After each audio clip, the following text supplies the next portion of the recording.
My friend Nick and his wife Jess just had a baby. I'm close friends with both of them. The baby looks just like Nick. There's no question that they're related. One of Nick's friends is a MGTOW, men going their own way type of guy, and he brainwashed Nick into wanting to take a paternity test. So Nick asked my advice on how to bring up this topic with Jess. I was shocked. I thought their relationship was good and they trusted each other, and the baby looks just like Nick. I started asking Nick questions as to why he thinks Jess cheated. What did she do that made him suspicious? He admitted that she didn't do anything, but he needed this test to be certain. So I told Nick that it was a bad idea and could really hurt Jess. She had an extremely traumatic birth. The baby was huge. She didn't get an epidural and everything ripped. I think she might even have postpartum depression. What she needs is support and love, not accusations of cheating. He kept saying he needed this to be certain and Jess should be understanding. So I asked him how he would feel if Jess asked for a paternity test for him and Anna's, his female best friend's baby, who was born last year. He said he would be really disappointed in Jess, making him rethink their entire relationship, possibly even breaking them up. But it's different because Jess doesn't have to spend money on and raise Anna's baby, thinking it's hers when it might not be. Nick is now mad at me for not supporting and helping him. He says that I'm a woman, and I could never understand how it is to be the father, and I'm not even trying to understand it, which is partially true, but I can say the same thing about him. He's not even trying to understand how it is to the mother to be baselessly accused of cheating after such a traumatic birth. Am I the idiot? If Nick has decided that a completely unnecessary paternity test is the hill his marriage should die on, he can put his big boy pants on and talk to Jess about it all by himself. You, OP, are not the idiot for telling him he's an idiot and distancing yourself from this stupid idea as quickly as possible. Get ready to be a good supportive friend to Jess because she will need actual adults in her corner. Stitches heal, but finding out the father of your child is a full-blown moron will hurt for a long time.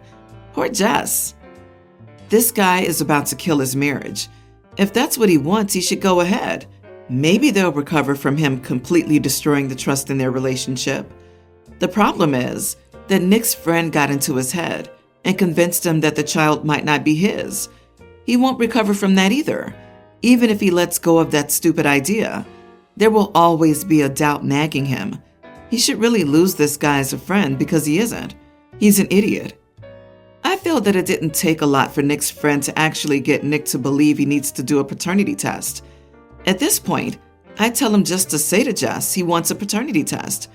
Better for her to know now that she had a baby with an idiot than to find out later. Maybe Nick is cheated and knows that it can be easy to hide, and maybe OP's comment about the BBF's baby being Nick's is not that far from the truth. That may be why Nick needs to know the truth. Yep, OP has given him solid advice, but he'll do what he wants. If he wants a paternity test to confirm he's the dad, that's his right.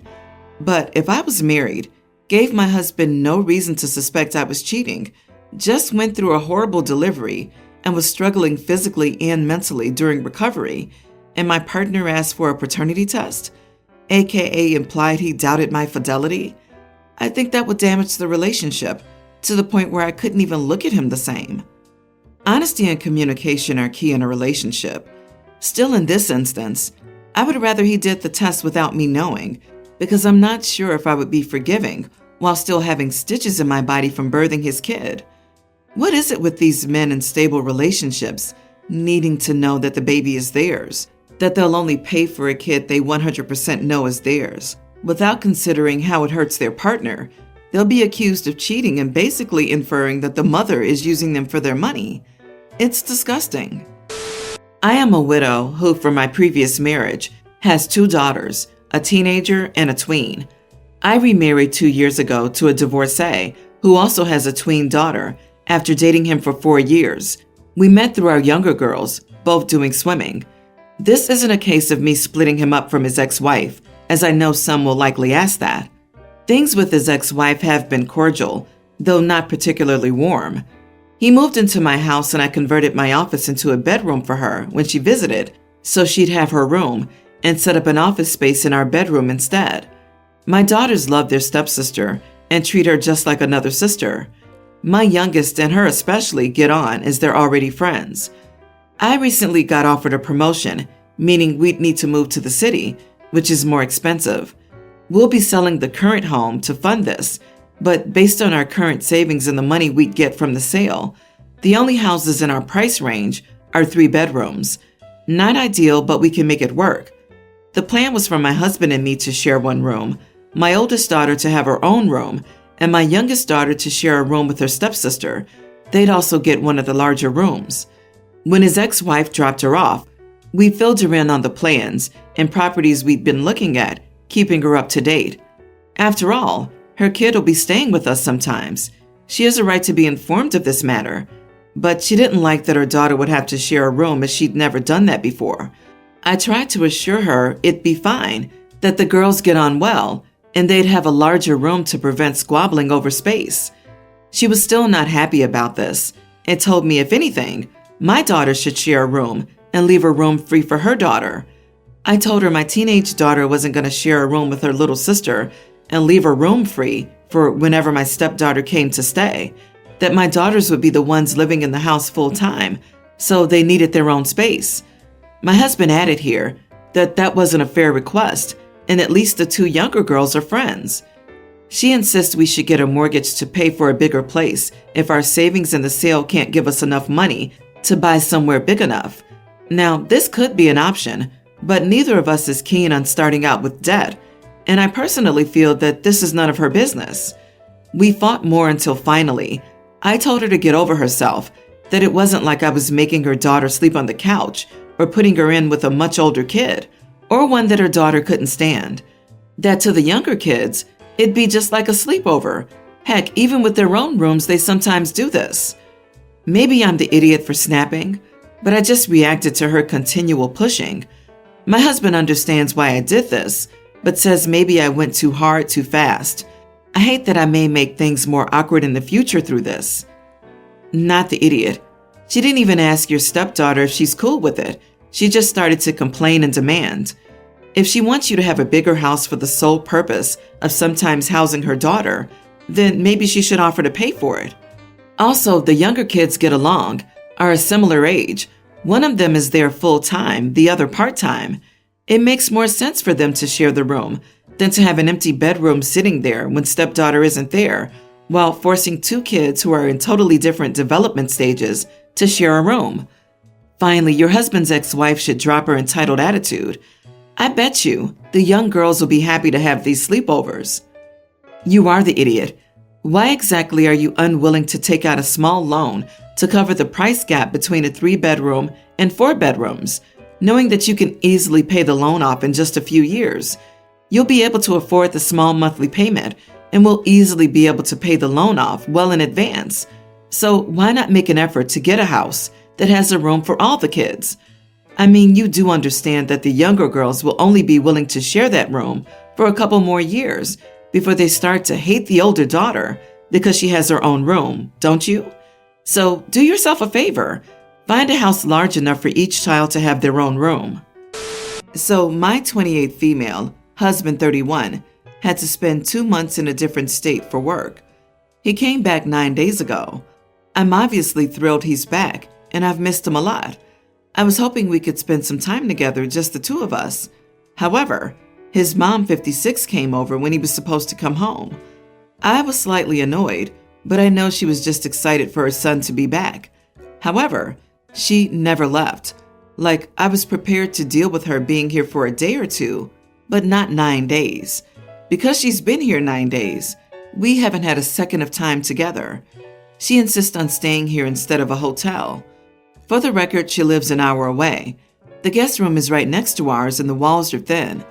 When the 2 of us go out, she comes with us, or makes one of us stay with her, because otherwise we would be bad hosts. She follows us around the house constantly. We want to cuddle and watch movies. She's sitting in the armchair. We want to go to a romantic restaurant? Better make that a table for 3. We've even left her in the living room to go chat in our room, and she follows us. Earlier today, I just asked her to leave, even though both of us have been hinting that she needs to go. She kept saying that she wasn't ready to go yet and wanted more time with her son. I tried telling her we wanted some alone time, and she insisted that she join us. Finally, I snapped and said, "Since you seem to be oblivious, I'll put this bluntly. I want to get intimate with your son. If you don't want to see or hear, then you need to leave." This isn't the classiest response ever, but I was frustrated. Anyway, she yelled at me, but eventually left. So we finally got to have our alone time. But now she's blowing up both of our phones. She's saying that I'm disgusting and have no respect for her, her son, or myself.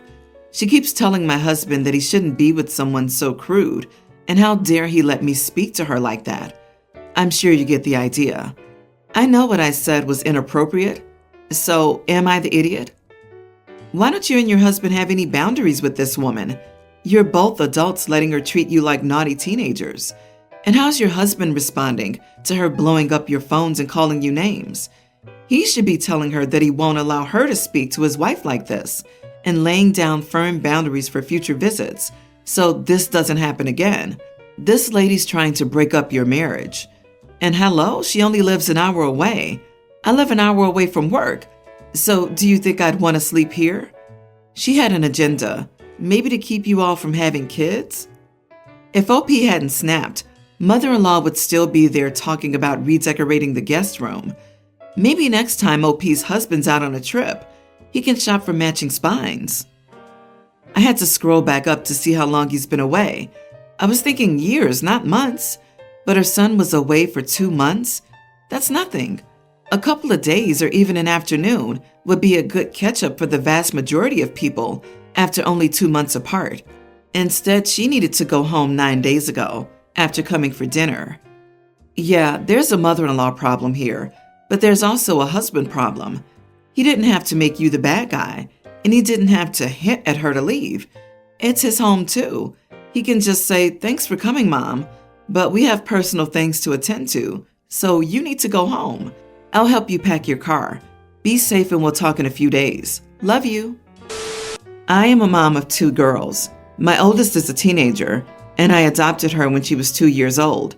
My young one is a year younger and is biologically mine. I never separated the 2 girls. I always treated them equally, and so did my late husband. My late husband passed away 8 years ago, and after a long period of mourning and grief, I could finally move forward. I met my current fiance 5 years ago. He's a divorced father of 3. He's got 2 boys and 1 girl. The boys are teenagers and the girl is 19. At first, introducing our kids to each other and blending our families was risky, but eventually they all got along very well and were the most amazing step-siblings. At one point, my eldest and I were worried that they'd make her feel more left out because she's adopted, but thankfully that was not the case. My fiancé and his children treated everyone equally and never differentiated anyone. For the first time, though, my fiancé showed favoritism to my bio daughter and differentiated my adopted daughter from her. He's going to have his 2 sons as groomsmen, so I was planning on having my 2 daughters as my bridesmaid and my fiancé's daughter as a bridesmaid as well. But my fiancé said it doesn't sit well with him how they're not even numbers like 2 boys and 2 girls instead of 3 girls and 2 boys. So I asked him what he wanted me to do about it. That's how many kids we have, so it's not like we can do something about it. He then suggested I take my adopted daughter out and only have my bio daughter and his daughter, so they'll be even. I immediately lost my cool, and I told him how ridiculous it was to suggest or think about that. He claims he doesn't have bad intentions, and it's just for the sake of being even, and he adores my adopted daughter. I told him whether he liked it or not, my daughter would be a bridesmaid, and if he's so worried about even numbers, his daughter should be out. He then accused me of being an idiot for saying that because I don't consider his daughter my daughter as well, and he said I'm the idiot for not even trying to discuss this to see if we can find another solution and another role for my adopted daughter. I admit maybe I was harsh, suggesting his daughter should be out, and I didn't quite mean it. I love the girl and I'd love to have her as my bridesmaid, but I only said what I said because he so easily tried to toss aside my own daughter. But am I the idiot for not trying to find some compromise to make them even? Not the idiot. He could have chosen another groomsman to even it out, but thought this was the reasonable solution. If I were in your shoes, his casual dismissal of your adopted daughter for evenness would have me rethinking the whole wedding. This is a major red flag. He specifically suggested leaving out the only daughter that was adopted.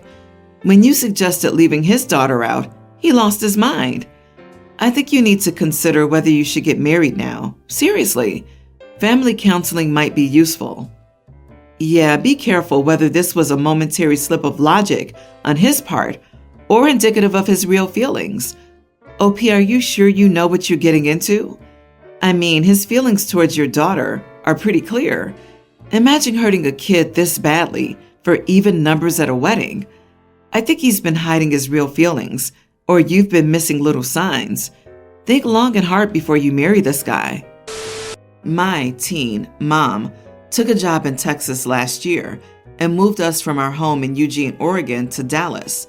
She says it's because we needed a new start after our dad died, but it's more like she needed a fresh start. She never asked for our input. Then one day she said we were moving to Texas, and that was final. The daily temperatures here have been over 100 degrees lately. Everything is hot, humid, and stinking, and it sucks. My hair has taken the worst of it. I have curly hair that doesn't react well to heat or humidity, and it's been a tangled mess. Nothing seems to tame it. I never had this problem back in Oregon.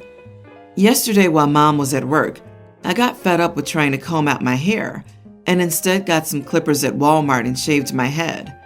Mom broke down crying when she saw my new hairstyle and screamed at me. What was I thinking doing that? People will think I'm weird for having a bald head. I snapped back at her and said I hated everything about it here, especially the heat and having to change my hair and clothes to fit a place I can't stand. I told her this wouldn't have happened had we stayed in Oregon. I hate it here, and I will gladly remain bald until I can go home. The rest of our family, who thought that our mom uprooting us was not a good idea, disagreed with me shaving my head. They think I'm an idiot for making our move and adjustment period more difficult for her. I don't care. At least I feel cooler and more comfortable without the hair. But I could hear her crying from the other room, so I doubted if this was a good idea. Am I the idiot? Not the idiot. Your mother might be taking her grief and anger out on your hair decision. I'm so sorry for your loss.